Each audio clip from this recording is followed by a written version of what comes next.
Have you ever wondered what playing an action RPG on this thing would feel like? Are you talking to me? You haven't? Wait, you didn't even let me in? Good! Let me talk, you piece of sh**. Because it makes no sense whatsoever. You know what? I give up. Fuck this place. But that didn't stop Nomura from releasing two of them. One with a shitty combat system and one with a shitty storyline. Today we'll be talking about the one with a shitty combat system, Kingdom Hearts 358 over 2 days. This game is, well, I don't really know what it is. It's a prequel to Kingdom Hearts 2 that plays out at the same time as Kingdom Hearts Rechain of Memories. And I have very mixed feelings about it, honestly. The gameplay is frustratingly shit, but the writing is fantastic. Because of this, I have no idea if I hate this game or love it. There was no final mix version of this game or anything. When it was re-released in the remix games, it was released as just cutscenes or a quote-unquote movie. I have a few problems with this though. Even though I hate the gameplay of 358 over 2 days, it kinda adds to the writing, basically enhancing it. Stripping that gets rid of some of that. It's still a great story, don't get me wrong, but it kinda feels empty without the shitty combat. I'll go into further detail in a bit, but before that, what is this dumbass title? I know it makes sense in context, but it doesn't make it sound any less stupid. It still sounds better than one of the later games in the series, but it's still pretty shit. Well, anyways, on to the writing, and this is where the best part of the game is, in my opinion. A majority of the game is somber, and this is partly due to the main character being Roxas. Yeah, that dude from the beginning of KH2 is the actual main character for this one, and it works really well. Rucksack is a moody character that is pretty much the opposite of Sora, but they still have some similarities. They both really care for their friends, and they both are basically being controlled and manipulated by others. The difference here is that Sora overcomes that manipulation and fights back against it very early on, while Roxas doesn't question it, nor does he try to fight back until later on, that is. He just accepts it because he doesn't have a purpose other than that. He works for the Organization 13 when it still had all its members, and Roxas is given to Axel to take care of him and to teach him everything. This leads to a friendship where they sit atop the clock tower in Twilight Town after work and just talk while eating ice cream. It's really nice. It's mellow, sweet, and beautiful, really. And this blossoms into an even stronger friendship with the arrival of the 14th member, Xion. Now, Xion is probably the most important character aside from Roxas in this game. She gets a lot of development that works really well. Roxas and Xion become friends pretty quickly. And since Axel was busy during this time, it was just Roxas and Xion, and he spends time with her the only way he knows, eating ice cream atop the clock tower in Twilight Town. Again, it's really nice, and when Axel comes back, the three of them have these perfect golden days. And this, I feel, made for the best trio in the Kingdom Hearts series. They get a lot of time to develop together, and they understand, and the player understands how important they are to each other. And when they lose this friendship later on, it's really heartbreaking. One of the major problems I had with Birth by Sleep was where the characters were friends, but we don't get any development between them, making it feel like it's just information being told to us, and not a real connection. 358 over 2 days spends a good chunk of its story developing these three characters, and it pays off. When everything goes to shit near the end and Roxas grows more conscious of who he really is and what his purpose is, it just hurts to see how what was once these amazing and memorable times with friends just break apart. Even though Roxas and Xion go through some serious shit, I feel bad for Axel the most. He finally got a hold of something he once lost, and then he loses it.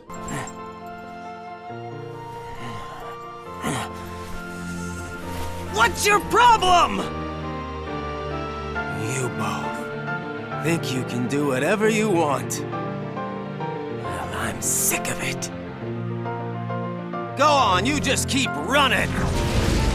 But I'll always be there to bring you back! That scene is so goddamn powerful, and for the remainder of the game, we just see three friends going their own ways, trying to make things right. It's a tragic and bitter story, and goddamn do I love it. Oh yeah, the dialogue in this game is great as well. It's funny, interesting, and sometimes stupid, but in a good way. I love seeing all these organization members interacting with each other. These moments of dialogue were improved upon in the manga under the same title. It's my favorite Kingdom Hearts manga as well as one of my overall your favorite manga. If you haven't read it yet, please do so, it's well worth your time. Overall, the writing of this game is amazing and one of the high points of the series. Moving on to the sound design, and as always, it's fantastic. I even feel some parts of it is better than Kingdom Hearts 2. Yoko Shimomura, the goddess herself, bestows upon us one of the most memorable soundtracks even for this series. There's so many phenomenal tracks in this that I could lose count. Dearly Beloved, Sacred Moon, Deep Drive, Organization 13, Roxas' theme, Riku's theme, Shion's theme, At Dusk I Will Think of You, and my personal favorite.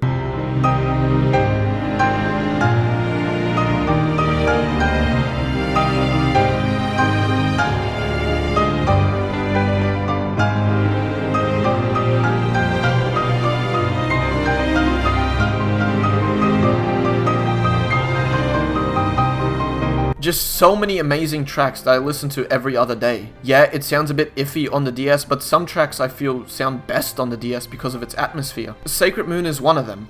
It's the main hub world's theme. The track is sparse and doesn't have many layers to it, which works wonderfully with the main story and reflective of Organization 13. The crappy DS speakers make it sound a little hollow, which in turn gives it more atmosphere. Yoko knew that the sound system of the DS wasn't the greatest, and used it to her advantage. Bless this woman. The sound effects are pretty great as well. Not as good as KH2's, that's for sure, but it still gets the job done and works well in game. For me though, the standout of the sound design is the voice acting. For this, I'll be referring to both the original and the HD remix cutscenes. This game is in my opinion tied with KH2's voice acting. Almost every line is delivered amazingly, and I have so much emotion backing it. The big two here being Quentin Flynn as Axel and Jesse McCartney as Roxas. Quentin Flynn is just a remarkable voice actor. I've learned that over the years, and once again he delivers. The cutscene I showed in the previous section of the review proves this. Jesse McCartney gets many more lines this time around and does a fantastic job. Here's one of my favorite lines from him. What makes you so sure about that?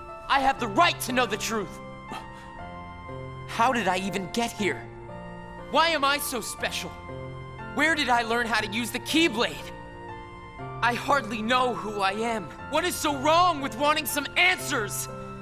These are just the standouts as well. Every other voice actor here does an amazing job, and overall the sound design of this game is phenomenal and has some of the best voice acting and music in the series. On to the graphics and well, it does the job.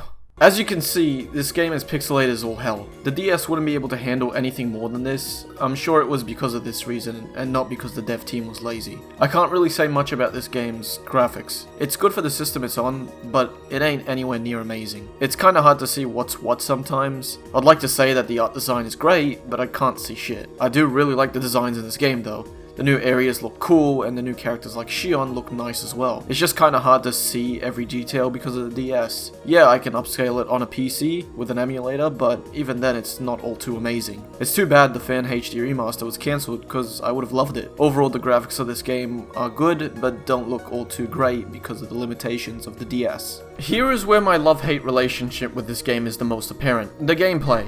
It's not good. It's so mediocre and sometimes frustrating that it hurts. I actually tried speedrunning this game at one point. It was very frustrating, and after a couple months I dropped it because I just didn't enjoy it. The many new ideas that came with this game that are neat, but a good chunk of them don't work well. There's this grid system where you put abilities and such to have on your character. It's kinda like the inventory management you see in the earlier Resident Evil games, and it can be pretty satisfying. Leveling up is different in this game as well. To officially level up, you need to put a block into the grid. So yeah, a lot of the stuff you use in combat relates to this grid, making it very important. It ain't awful, but it's not amazing either. It just feels limiting in what you can do with it, but again, I still think it's alright. My biggest complaint with the gameplay is the missions and the combat. The missions are a chore. They're grindy, repetitive, and just feel boring. I will always hate this fucking mission where I have to follow Pete's fat ass without being caught. The controls make it even worse. The lack of a control stick hurts this game so much. It's such a pain just moving around the levels. While this was later improved and recoded, this game really suffers from it. Some bosses are so bloody annoying to fight because of these shoddy controls. I'm looking at you, ruler of the sky. You bloody waste of code! There's also a 4-player multiplayer mode where players may choose any member of Organization 13, as well as other characters like Donald, Sora, Mickey, and Goofy. Truly, the best part of the game. But as much as I dislike the gameplay components of this, It works really well with the story. I mentioned before that this felt like a chore, and I think that's what they were intending. I mean, this is Roxas's job. It ain't fun for him, and it ain't fun for us. It shows how crap work can be and how mindless it is. I really like it because of that. No, it doesn't make up for what is tedious gameplay, but it makes me understand where the devs were going with it. And because of that, I can mostly forgive it. Overall, the gameplay of this game is not good, but it works well with the story, so I can somewhat forgive it. Onto the level design, and it's essentially what I've said about the gameplay, but in the context of the level design. It ain't good, the levels are boring and not that fun to explore since they're so barren. I've memorized a majority of this game's levels because of the time when I speedran it, so it's something that's engraved into my mind, making me hate it even more so. Treasure chests aren't fun to look for, nor are the collectibles. It's just boring level design, and the controls don't help, as I mentioned before. Overall, the level design of this game is boring, tedious, and even annoying sometimes. Kingdom Hearts 358 over 2 days is a game I both love and hate. It has one of the best stories in the series, and its sound design is phenomenal, but it has major problems as well, like the gameplay and the level design. I still think it's a good game and better than Rechain of Memories, because at least this game doesn't rely on RNG making me hate my existence. I feel this game would gain the most from being remade completely with its writing intact. I may have tried justifying the gameplay and level design by saying it works well with the story, but I wouldn't care if it was remade with combat similar to Recoded or main titles. If anything, I'd be all for it. My final score for this is a 7 out of 10. Hey man, I'm about to go grab some ice cream. You want some? Yeah, sure, I want some ice cream. Okay, cool. I'll be back. Ice cream? Some ice cream. We are best friends. You are Rain. Let's eat some ice cream. We are best friends. I fucking hate ice cream!